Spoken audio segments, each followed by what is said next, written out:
Any questions? Speak to Paula or me about the workshop potential, but let's move along with the afternoon.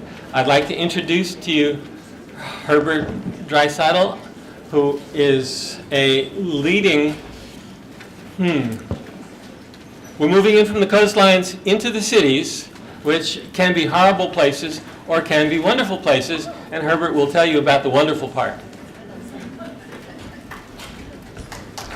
Thank you. Thank you, Adam.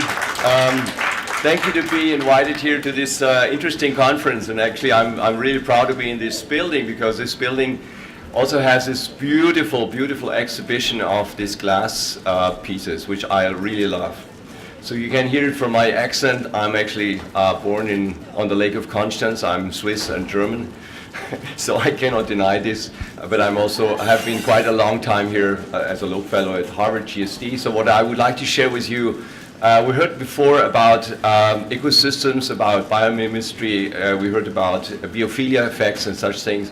We heard about how often architects and engineers or landscape architects often actually ignore a lot of things. Well, actually I'm not. And I would like to focus on that very much. But before I do so, I would like to talk a lot about nature in cities and how we can bring actually the environment back to people. A very personal intro. I have been working when I was very, very young with drug addicts, young people who had morphine and heroin addiction. And I also did work with people who were handicapped and people who were blind, who had no way of getting to it. And you know what really it struck me very much in this time when I was very young, I did my civil work in Germany, was this deep, deep emotion what people can have when they really get close to nature, and how much it affects also to our human being, about feeling, creating trust, confidence, being connected, and also get over fear and being afraid of the environment. And that is a very, very important part, which is also a part of the flip side of that, what we are looking to. You know, how do we actually get our relationship to the environment? So what I would also like to start with, like the speakers before, we can learn a lot from the environment. We can learn so much from nature.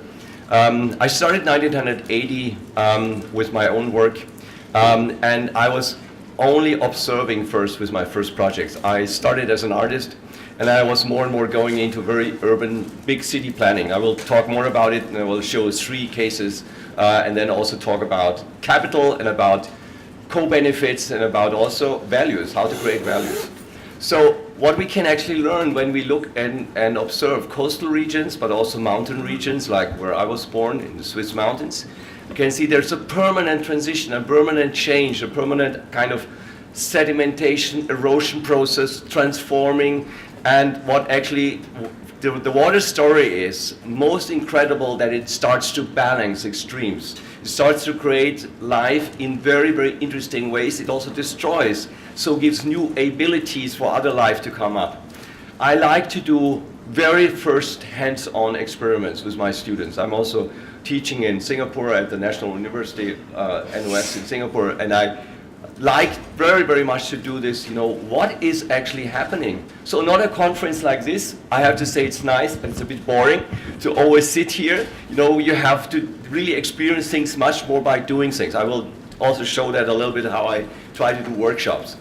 To understand really what actually is happening, for example, on the flow structure of a landscape, because this is much longer than any city or any human interaction is what is the nature is doing and how it is transforming.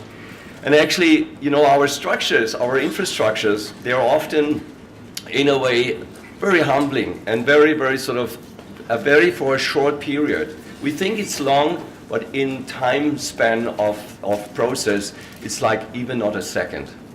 And it's very much the question, how do we create our living spaces in our cities?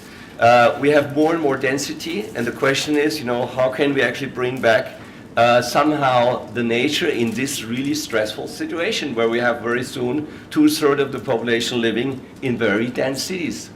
And that is really the big question. For example, I mean, just looking at the water regime, you know, when we look at an environmental water regime like here, maybe the average of rainfall in 1 year. Most of the water actually goes back into the atmosphere by evaporation or evapotranspiration.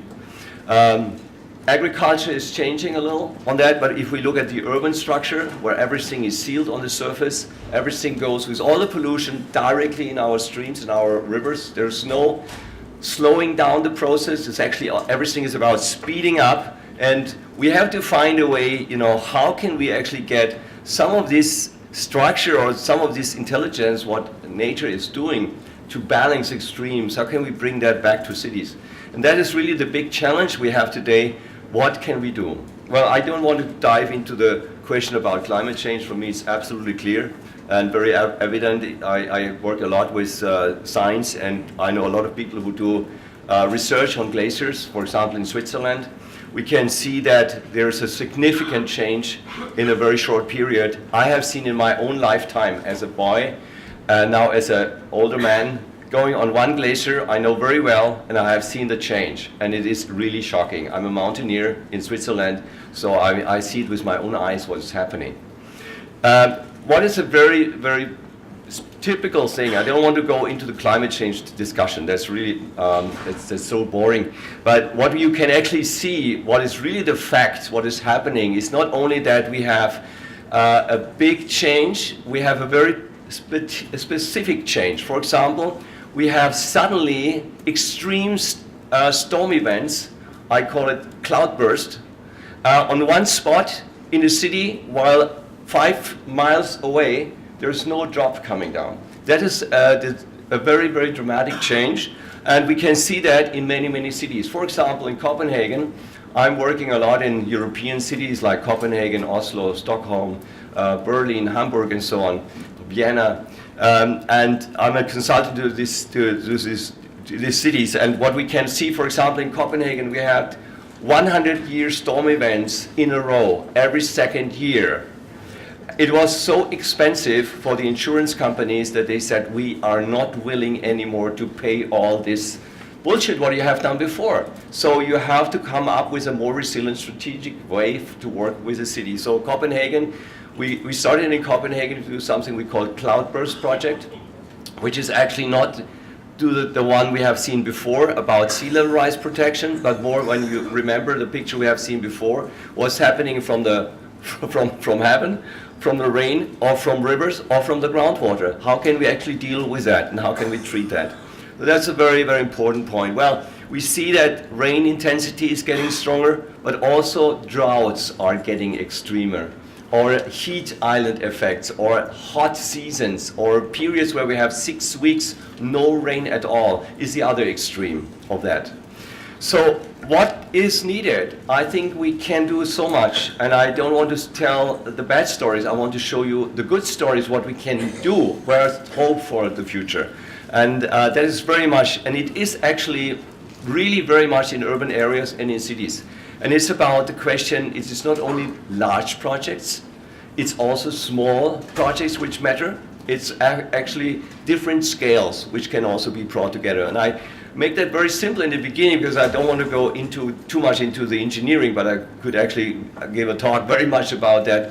It's basically that we have the old status quo. If we have a combined or separated sewer system with a CSO, with a combined sewer overflows and all the problems, it's basically a system which is already too small, what we have in our cities. Too old and too small. And instead of repairing it and doing the same mistakes or the same things, I mean, people did not know it better. There's nothing to blame generations before. Would have also, maybe next generations will blame us for things we do. We have to be very careful about that. But it's very much that we have, at least today, understand that a city is like a natural system, which can slow down, which can filter, which can release, and I will talk more about this. That needs that you have to work with space. You have to work with the surface of a city. You have to work, and this is very much my point. We have to overlap functions. We have to overlap different disciplines. We have to overlap different times of using places. Yeah? We cannot say this is only an infrastructure for water and this is a park. Well, when it rains a lot, maybe no one wants to go out and it's the place to keep the water and hold it back. You know, I mean, this is the kind of things I would like to present to you in 3 cases, and it's really starting to think different. We have seen very beautiful presentations before, so I don't have to go too deep into that. What the enormous filtration and enormous digestion process is of microorganisms. In the soil structure, there is enormous quality of filtration, of digestion, of transforming of a biochemistry which is enormous intelligent. So we can use that in a much better way. And it is really very much about finding new ways in cities, about a strategic way how to work on a larger scale, not just single projects, but to have a very holistic view on how we do city planning in the future. And I would like to introduce you one project where I was working with my team very intense for the last 7 years. This is the city of Singapore. Singapore is an island. Singapore is actually on the equator almost. It has enormous rain showers, unbelievable, but it has not enough water. Why? Because everything is drained out into the ocean on big monsoon drains. So when it rains, everything shoots out in the ocean. So Singapore needs about 40% of its water supply, drinking water supply, from a pipeline coming in from Malaysia. Basically, it's sewer water, which is then has to be treated. So they would have enough water if they would keep it, but everything goes out. So we started to think about a program and to implement, to say every drop counts in the city. What can we do to harvest every drop of rain in the city, to filter, to slow down, and to find ways finally to bring it into a kind of lagoon system or reservoirs, and from there hold it back and recycle it as drinking water. And that's what we do. And I would like to show you some examples of that. That needs, of course, a much more intelligent way of thinking about city planning and about multifunctional use. Because usually in the old structures, everywhere, you can also see this in LA, for example, on the LA River, everything is drained in a concrete canal. There are fences on both sides. It's dangerous to go in. So the attitude is stay away. Water is dangerous. You should not get close to it. There is no fish who can survive here. There are no dragonflies here. There are no frogs. You know, it's a totally sort of monofunctional, very bad water quality because the water is heating up. There is no oxygen in here, very little. So a lot of problems. So it is more the question about how to integrate. I will give you one example how I did this with my team in Singapore for a pilot project. Singapore is going for something we call ABC program, which is called Active, Beautiful and Clean. So I think usually in Europe or America we would turn it around. We would say first engineering, clean, and then maybe some decorations, beautiful. But in Asia, it's actually very often different, that they say it has to be something where people have to be connected emotionally. So they have to have a relationship to it. And we started to work on principles on this river, for example. This is the Kallang River. It's about 25 miles. It's the biggest river in the city. And you can see here, this is the so-called HDB buildings of Singapore. We can think whatever about it. They don't look very nice, but they were making a very, very big change so that everyone actually had a home and a place and also food and a shelter, which was also from Lee Kuan Yew, a very interesting step. But you see also this engineering side here. On both sides, fences, no relationship. Here's housing, here's a park. So what we started is to daylighten all this. We kicked out all the concrete, we crumbled it, we recycled this material, we used it, we made it wider. I made, of course, a lot of hydraulic engineering as well, how wide has this riverbed to be, because we slow down the process of water, so we need more volume, we need to make it wider. And we brought also bioengineering technique in. So how can we stabilize the riverbanks without concrete, but just with root systems and with plants which are able to stabilize and to make the riverbank in a long run totally stable so that no erosion actually comes in. So we made this change, and you see this is just one part of it. That's before, that's after. Now, this was a very big impact and a very big change. which was actually having a very strong effect not only on the hydrology, so that we actually slow down the water and then we don't have any more floodings further down because we can hold it back. There were lots of other side effects. For example, flora and fauna. We measured in the first year 35% more species coming in. We had sea eagles coming back to go here. We had birds coming in to catch fish. The fish population was going up. We even have now fish otters who came back into the city by this installation. So suddenly you bring sort of biodiversity into the city. And the other effect is it has an enormous effect also to people. Well, this is just an example about an extreme storm event where we can actually hold the water back for a half a day, and then the next day it looks like that. So it goes down, and then people can get to it. Well, imagine, I mean, to do a project like this, there's a lot of discussion. And I know I'm also now having an office here in Boston. I know how difficult it is to convince municipalities, for example, about the question of safety. You know, everyone says it's not possible, you cannot do it. Singapore is, of course, also a country which is very, very, very much afraid about any danger. But it's very interesting. We did test it out. We were checking, you know, what is happening actually when water comes and when water goes. How do people react? We made a kind of warning system. We made all kinds of things. And actually, people are not stupid. People react to the environment really according to what is happening. You would not wait and stand. I just do this maybe here. You know, you would not stand here and wait until the water comes up here and then you would say, okay, now I mean, you would make a step out, right? Wouldn't you? I mean, that's clear. That's what logic is. So our entire relationship about common sense, how to behave with the environment and with the potential danger, how to actually learn how to actually behave in the right way, because then it's not a danger. That is something we have to bring into our discussion in our society in order to make really interesting projects. So we have lots of families there. I mean, this project also got lots of awards. The ASLA award, for example, first prize last year. And what is also interesting, much more people actually go to this riverside, go to the park. We have hundreds of people in the morning doing Tai Chi. We have kids or families who are catching dragonflies. Look at that. Look at frogs and so on. Before that, people in the city were totally afraid. They said nature is something scary. You know, we should stay away. It's dirt. It's something we should not get close to it. And it's in a modern city, of course, always is kind of nature fear is a very big issue what our younger generation actually has to get over. So this is actually just a very first example about this. We made also with my students a research how people react to this kind of environment. And we made very quick, very basic analysis about the social behavior.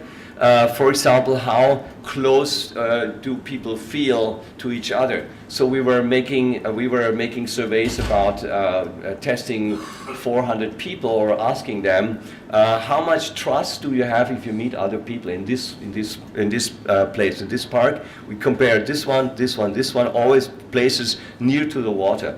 We wanted to figure out, does the environment or the nature has an effect on the social behavior of people? And it was very interesting. It was really interesting how they reacted. People were much more friendly and much more trustful to others if you have a natural environment. While if you have just concrete and everything, people are afraid, people are isolated. They feel I have more, the environment is scary and other people as well. So that's a very interesting thing. We also were asking, beside many other things, about the social about the symbolic value of this. Are you proud about it? And it was also interesting that most people, all of them said, this is actually what we are proud of. We are not proud about this. And that is also interesting about thinking about decisions and about going on. So there really was a big change from here to here to here and so on. So this is my first example of one project in Singapore, but you can do it actually in many other cities as well. We have many projects on that. Another one I would like to give a little introduction, and this is actually what can we do in a very dense city. And when we talk about stormwater, rainwater treatment, and about control of that, a lot of people are doing this now. And when I started in 1980 to really work on that, and I have several books, so if people are interested, I didn't put my books down here, but I have business cards, so if you're interested, I can give you a whole list on how to work with water. We were basically figuring out it is very important to use the natural system in two dimensions, one quality and the other quantity. And we have so many tools and opportunities to combine these different functions to work. And we can actually even start on buildings. For example, green roofs, or vertical greens, or rooftop gardens. Also, urban farming, for example, is only one example that you can treat the water already on the spot where the rainwater is landing on the surface. We can slow it down, we can filter it, we can clean it, and have finally clean water really running down, and we can also recycle it. And I show you one example. I did here in Berlin, in the center of Berlin. This is Potsdamer Platz in Berlin. That was at that time the first and biggest project in this scale. We have about 50% of all the buildings in the center of Berlin. It was actually after the unification, where East and West Berlin came together, we had this opportunity. And then we have about 50% are green roofs. They are all extensive green roofs, no fertilizers, because there's enough fertilizers naturally coming just from the rain. You know, all these companies who want to sell substrate with fertilizers, forget it. It's not needed. It's actually what comes just through the rain is so much that you can have a lot of diversity for extensive green roofs. If you have intensive green roofs, it's a little different, but I would just say it is absolutely possible to make really nice rooftops. They are flowering, they have different colors. So from there, the water then finally is landing in big cisterns and tanks. And we do this for the entire center of Berlin. So it's actually collecting all this part, and it finally goes into the public, into the open stream here at the Landwehrkanal. And so we manage also to collect the water here. We use it, we recycle it, we have all the toilet flashing and all the cooling systems and all the plants into this in this new city are using basically rainwater, collected rainwater. And what we can do as well, we have a lagoon system, quite a big one, where this water surface can go up and down according to dry or wet weather seasons. So when there's a lot of rain, the water can come up and then slowly down. When there's a dry period, the water can still go down until it starts to rain, it comes up again. So it's a resilient structure. We have also, of course, also filters. And the main filtration, the main biological treatment is that we use substrates and plants. So water is filtered in the summertime. In the winter, it's just still, nothing is moving. In the summertime, we circulate the water. The water quality is basically done by a special substrate. We made a lot of research on that, finding out the right substrate to filter the water. Today, there's even a highway, a tunnel going underneath in the lake, so they disappear, and then they go from one side to the other side of Berlin. The water quality actually in this lake is absolutely clean. You can see about 10 meters. But it's actually like this, but it's only about 2.5 meters deep.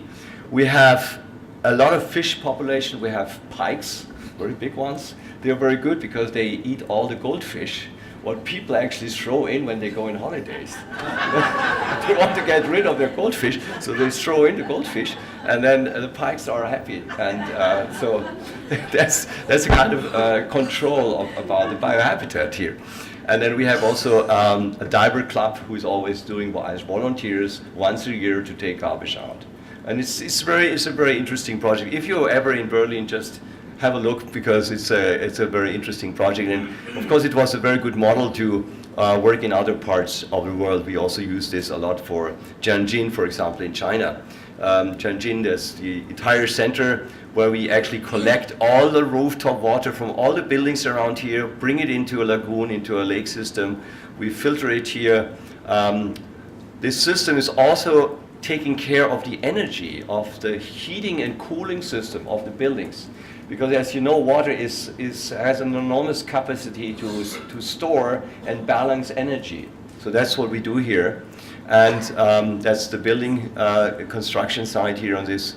And today it's a very, very interesting thing. It also has a kind of aesthetic approach and an aesthetic beauty. So it's kind of, in these first two cases, or in the second cases, it's actually an artificial installation. It's not nature. It is actually bringing the principle of nature back and making a performing landscape, who is actually using the intelligence of nature and bringing it into the city.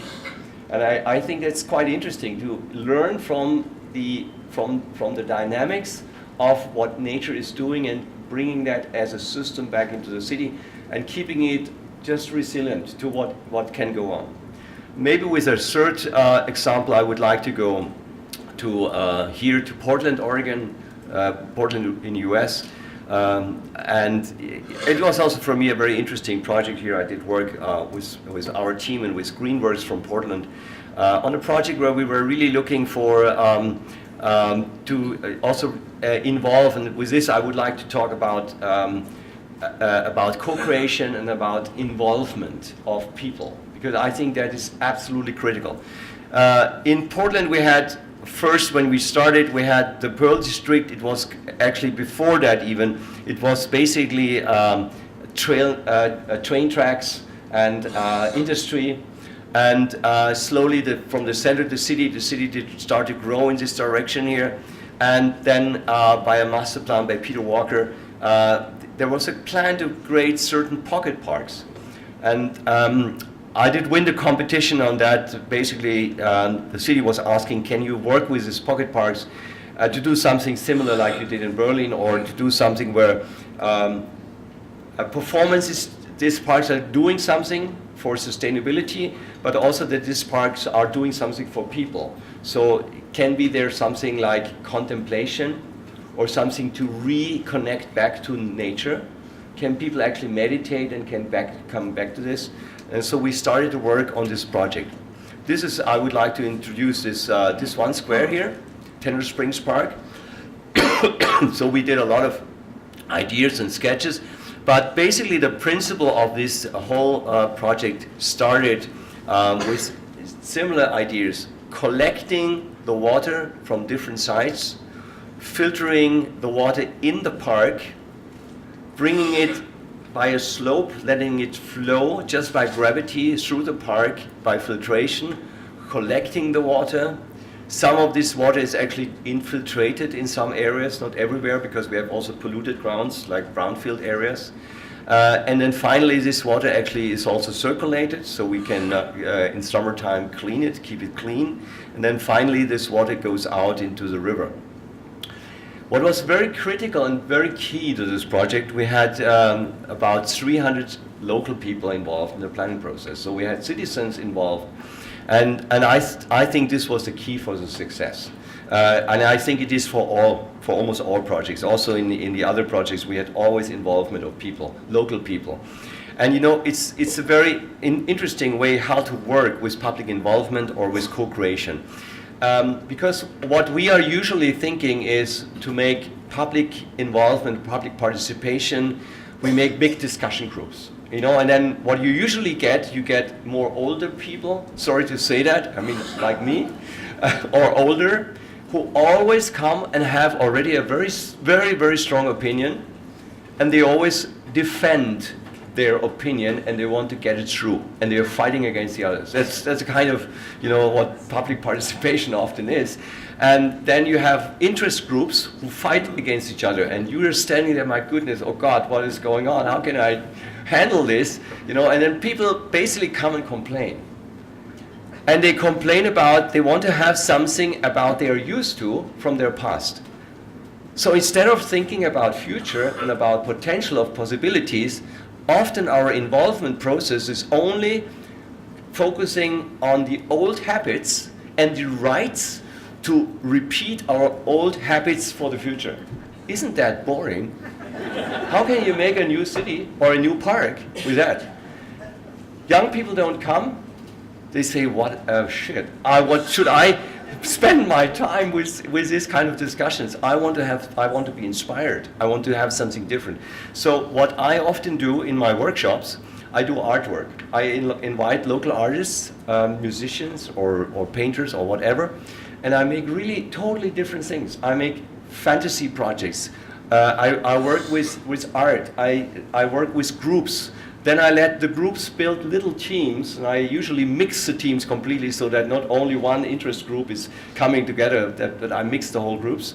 And then I say, what about 25 years from now? How would you imagine this place would look like if you go with your grandchild on a Saturday afternoon at 5 o'clock to this place? Describe it. Make sketches, or maybe even give a little performance on the stage. So this group is actually creating a kind of scenario. How could that place look like, and what would be a typical or an ideal scenario on a Saturday afternoon? You can also take another time. And then it's getting real, because then suddenly you're not talking about past and about habits, but about possibilities and about potentials, and about you're more going into a kind of spiritual dimension, which is not fixed on only physical things you want to keep. It's more about creating something which wants to be born, which is coming out of the future. How to get the future into the present. That is much more exciting than bringing the past into the future. So that needs a lot of new ways of methods also, which our team is actually exploring, and we're doing a lot of workshops in this field. So the outcome of this workshop was so that it was a really interesting work, that we also created art installations. We had, for example, the old train tracks are still here. We recycled them, and in between there are the animals and species which are lost in this place because it was a wetland before. And today it's a very beloved park. We have volunteers who take care of the park.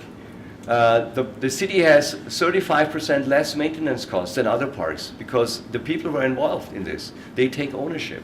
And I think this is another very important part about creating nature in cities where it is not anymore the government who takes care or the municipality. It is us. It is us who owns this place, and it's actually the ownership of the local people who are starting to take care and take ownership of that. And it can also happen with a lot of things. I mean, in this park it's quite interesting. You can see all kinds of things going on during the daytime. You can also see an osprey catching a fish, for example. I got this picture from a taxi driver. He just said, you know what's happening? I just saw this. And then also there's art going on. For example, art performance on Saturdays. There's art schools around. They use this as a stage, so a lot of things can happen. So this interaction between nature and between culture, this is something I think which is very needed in a city. I would like to finish with a little research work which we did the last 4 years with 4 universities, also MIT and Harvard from here, and my university, National University of Singapore, and Zeppelin University, which is more a socioeconomic university in Germany. And we were basically looking on different cases around the world. We were asking the question, what makes projects successful and why do projects fail? And normally people always say, great projects, but it can never be done in my place. Or in our city is different. That's what you always hear. Everyone says, it's nice there, but it cannot be done with us. And everyone says this. And it was interesting, our research, we figured out that no matter what political system you have, no matter what climate zone, the problems are very, very similar. They're very, very similar, what are the main points. So we did really research on cities and on projects like Portland, Boston, New York City, European ones, Copenhagen, Hamburg. We looked at Mumbai, Singapore, and Jakarta. We took always cases which worked and cases which didn't work. And we looked, for example, in Copenhagen, what made this project so successful in Copenhagen. And we figured out there's a very, very important point always to be very, very clear. What are the initial conditions? That is extremely important to know. What is really going on? What's the deeper question of this? Who is the driver of a change? That is extremely important. If you want to be successful, you have to find an alliance with people, of decision makers, often politicians. Maybe they're even not only your friends, but you have to get them around to make things work. And you have to figure out who could be the drivers of a change. Then you have to find out what are the enabling conditions and what are the constraining conditions and how to work with them. I just mentioned some points. That's a quite complex outcome. But I just would like to mention one thing at the end. When we talk about money and about capital, it's very often that we are much too narrow with our definition about what is value. And we have to make it much more wider. And I think the time is right for that. And I think especially what I heard today in these discussions, it's also important that we actually get rid of this only talking about financial values and capital, because much more important in the future and also now are other topics. I just take one out, symbolic capital of a city. What I mean by that, cities start to compete today about their image. And the success, the economic success of industry depends on the symbolic capital of a city. Singapore is very much aware about this. The very much forward-thinking cities in Europe are very much looking on that point. They invest a lot of money about symbolic capital.